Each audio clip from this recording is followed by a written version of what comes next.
It's not often that a Formula One driver gets a second shot at the sport's most coveted garage. But right now, Liam Lawson's career arc is starting to bend in a way that could rewrite Red Bull's 2026 driver lineup and potentially end Yuki Tsunoda's time inside the organisation altogether. The moment that sparked it wasn't some dramatic overtake or a headline-grabbing radio rant. It was a quiet, stubborn defence in the closing laps of the Hungarian Grand Prix. Lawson, in a Racing Bulls chassis that has no business fighting at the sharp end, held off Max Verstappen for position. That single moment did more than win him applause in Faenza. It set off a ripple effect that is now making its way all the way up to Milton Keynes. Because behind the scenes, Red Bull's second seat has become a problem they can no longer ignore. This isn't just about two drivers swapping points in the midfield. It's about an entire Constructors' title challenge being compromised by a second car that isn't delivering. Red Bull are scoring almost exclusively through Verstappen, and the gap in output between their lead and second driver has gone from a minor annoyance to a championship liability. Tsunoda's 7 points don't just look small next to Verstappen's haul, they represent hundreds of potential Constructors' points lost over a season. And in an era where 2026's new regulations threaten to shake up the entire competitive order, every single point matters. Lawson's form has been quietly building since his demotion earlier this year. Austria, Belgium, Hungary, all solid points finishes in machinery that was never designed to go toe-to-toe with the top five. The team notices. Helmut Marko notices. And the whispers inside the paddock are that Marko's patience with Tsunoda is wearing thin, especially with Ayumu Iwasa Hajar in the mix and Red Bull's prodigy Arvid Lindblad waiting in the wings. But here's the twist. There are only 2 seats and at least 3 candidates for promotion, which means someone is going to be forced out, maybe even before the new regulations arrive. The question now isn't just whether Lawson's comeback is real, it's whether Red Bull is willing to gamble their future on it. To understand why this moment feels so critical, you have to look at Red Bull's history with its second seat. This is a team that has built its modern identity on ruthless driver management. From Pierre Gasly's mid-season drop in 2019 to Alex Albon's quiet exit in 2020, the message has always been the same.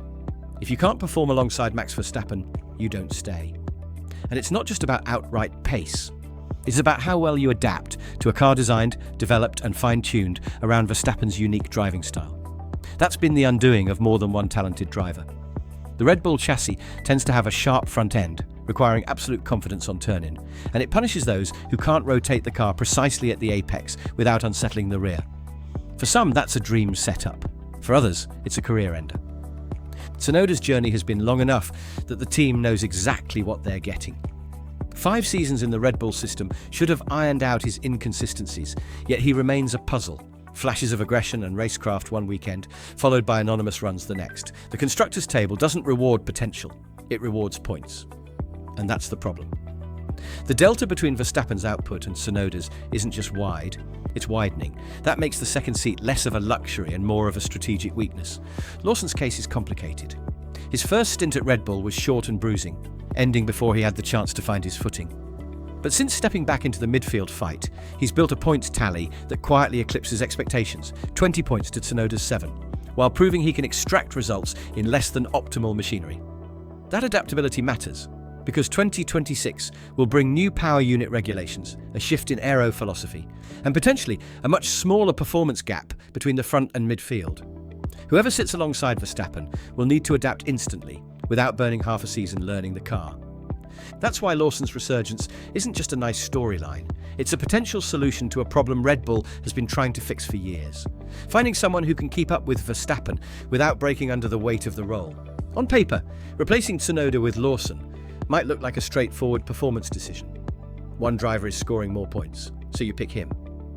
But inside Red Bull's engineering offices, the calculation runs far deeper than a scoreboard comparison. It's about matching a driver's natural style to a car's DNA. And here's where Lawson starts to separate himself. Lawson's approach to corner entry is methodical and adaptable. He's shown he can dial out understeer with subtle steering inputs rather than relying on heavy brake rotation, which means he wastes less time fighting the car and more time focusing on exit speed. That's crucial in the current Red Bull RB21, which still struggles with rear stability when loaded heavily in long corners. The same characteristic that has caught Tsunoda out on multiple weekends. At circuits like the Hungaroring or the second sector in Spain, that trait becomes the difference between managing tyre degradation over a full stint or cooking the rears by lap 20. In his recent points finishes with Racing Bulls, Lawson demonstrated a knack for managing both tyre life and pace in parallel, often delivering negative degradation trends, lap times improving late into a stint while rivals faded.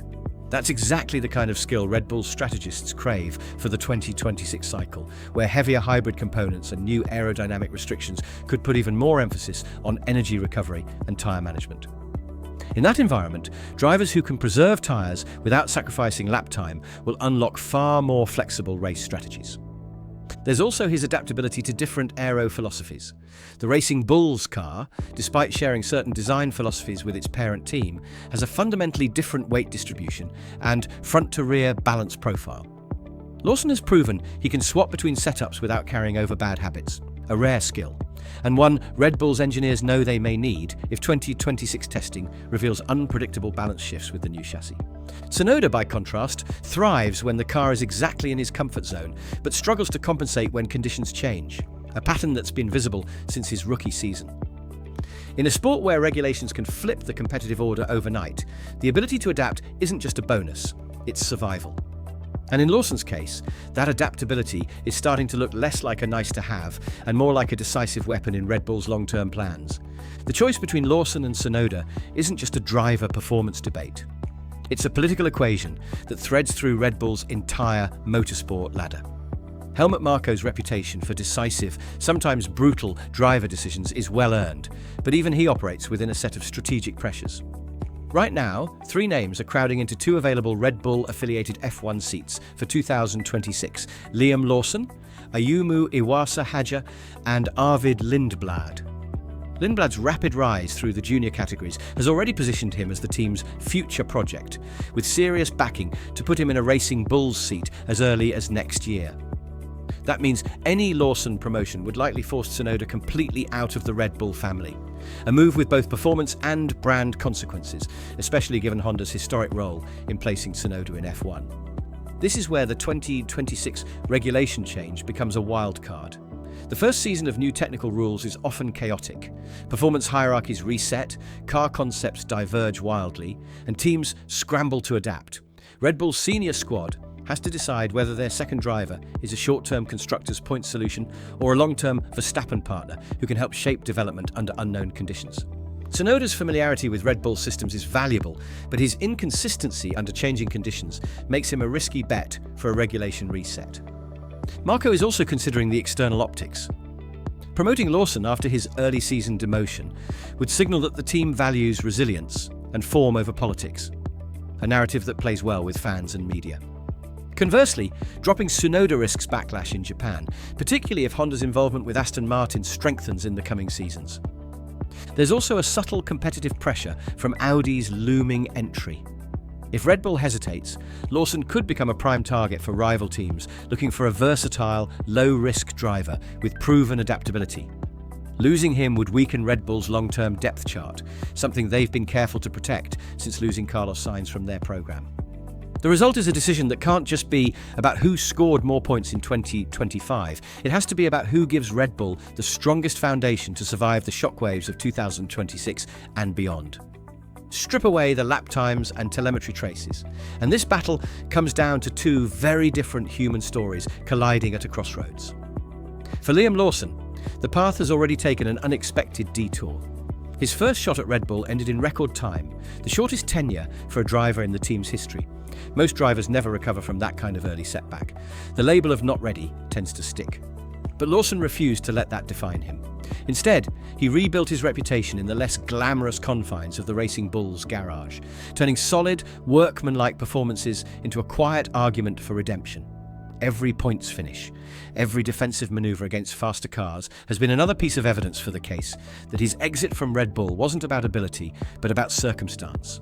For Yuki Tsunoda, the story is almost the reverse. His career began under the glow of Honda's backing, fast-tracked into F1 with the promise of becoming Japan's next great motorsport figure. For years, the Red Bull promotion seemed inevitable, a reward for loyalty, incremental improvement, and flashes of real pace. But F1 is rarely a straight line. Instead of a breakthrough, Tsunoda finds himself fighting for survival. The psychological weight of knowing this might be his last season in the Red Bull family is immense. Every qualifying session carries the subtext that a mistake could cost him not just a position, but a career. There's also the emotional contrast between the two. Lawson's calm, almost detached public persona, drive well and the offers will come, projects the kind of focus teams value when pressure mounts. Tsunoda's energy, sometimes bordering on volatility over team radio, has been part of his charm, but also a lightning rod for criticism. In a high-stakes development year like 2026, the psychological composure of the second driver will matter as much as raw speed. Both men are racing with more than just a contract on the line, they're racing for identity. Lawson wants to prove he belongs at the very top after being written off. Tsunoda wants to prove that years of service to Red Bull deserve more than a quiet exit. Only one of them will get the chance to write the next chapter inside that garage. The Constructors' Championship is a numbers game, and Red Bull's second seat has become the weakest part of their equation. Right now, Verstappen is carrying nearly the entire points load, while Tsunoda's 7 points barely register against the combined hauls of Ferrari and Mercedes' two-driver efforts. In raw terms, that gap isn't just costing Red Bull prize money, it's leaving them vulnerable to being overtaken in the standings if Verstappen suffers a single DNF at the wrong time. Run the projections forward and the picture sharpens. If the second Red Bull seat were delivering even an additional 8 to 10 points every 3 races, the kind of output Lawson has shown he can manage with Racing Bulls, the team's constructors' position would be significantly safer. In a season like 2026, where new regulations could compress the field and reduce the performance margin of the RB chassis, those extra points become the difference between fighting for a title and scrambling to defend third place. There's also the driver market angle. If Lawson steps into the seat and delivers immediately, Red Bull gains a proven points scorer at a fraction of the cost and political complexity of luring a big-name driver. If Tsunoda stays and underdelivers, the gap in the constructors' fight will widen. And with Ferrari and McLaren both fielding balanced lineups, Red Bull could find themselves on the wrong side of a fight they've dominated for years. The wild card here is Audi. Their entry could shake up the midfield points distribution, meaning that every position outside the podium matters even more. A single place gained in a lower points-paying finish, P7 instead of P8, P9 instead of P10, could decide season-long battles. Red Bull can't afford to run a second car that consistently finishes outside that range. Mathematically, Lawson's current form makes the constructors' equation easier. Tsunoda's inconsistency makes it harder. In a sport where the margin between dominance and decline can be measured in tenths of a second, or a handful of points, Red Bull's decision will echo far beyond just the driver standings. Whatever Red Bull decides with its second seat, the rest of the grid will be watching closely, and in some cases, planning their own moves in response. Ferrari, for example, has built its resurgence on a stable driver pairing in Charles Leclerc and Carlos Sainz, a dynamic that delivers consistent points and valuable setup data from two different driving styles. McLaren's approach with Lando Norris and Oscar Piastri has followed a similar logic. Two drivers capable of running in the top 6 every weekend, making the most of every opportunity when one of the top teams falters. Both squads know that if Red Bull continues to operate with a one-car scoring model, they become easier to beat over a season. Audi, preparing for their full entry, is perhaps the most intriguing external factor. They've already been linked to several high-profile drivers, but if Red Bull were to let Lawson slip away, Audi could see him as an ideal cornerstone, young, adaptable, and already experienced with different car philosophies. In that scenario, Red Bull would not only lose a promising asset, but potentially hand a rival a driver who understands their operational style from the inside. Even Mercedes, in a transitional phase post-Hamilton, would take note. They've been searching for the right blend of youth and experience, and watching how Red Bull manages Lawson versus Tsunoda could influence their own junior driver handling. A Lawson promotion could reaffirm the value of rewarding form over loyalty, while keeping Tsunoda might reinforce the idea that brand partnerships and political ties can outweigh raw results. There's also the sponsor dimension. Tsunoda's presence brings Japanese commercial interest, particularly through Honda-affiliated backers. Losing him could shift that investment toward Aston Martin, Honda's 2026 works partner, strengthening a direct rival. Conversely, promoting Lawson and pairing him with Verstappen might create a driver duo with broader global marketability, something Red Bull's marketing arm would certainly notice. In the end, Red Bull's decision won't happen in isolation.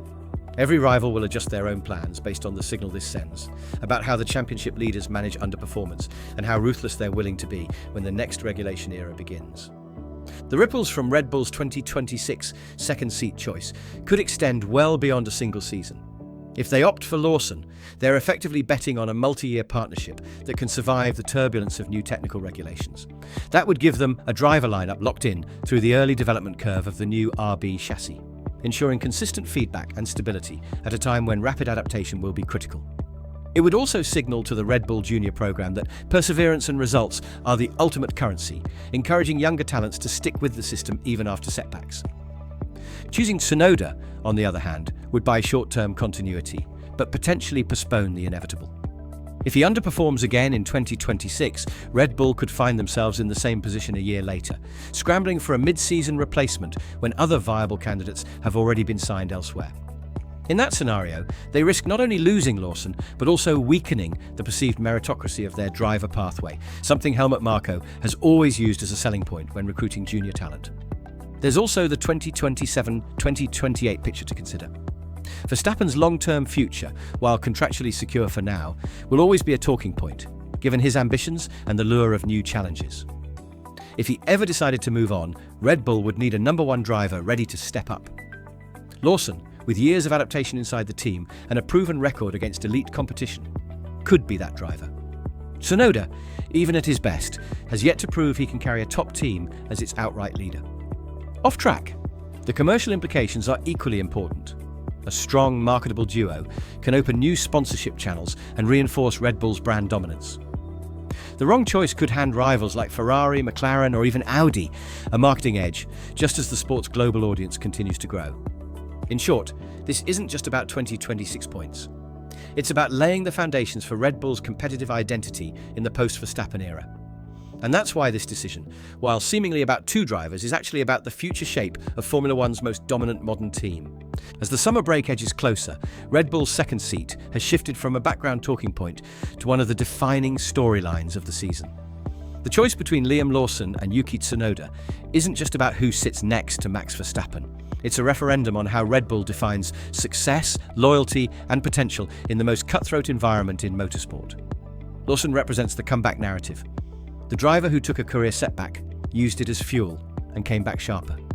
Tsunoda embodies the long-term investment, the driver who has been moulded inside the system, trusted through ups and downs, and still carries the hope of untapped peak performance.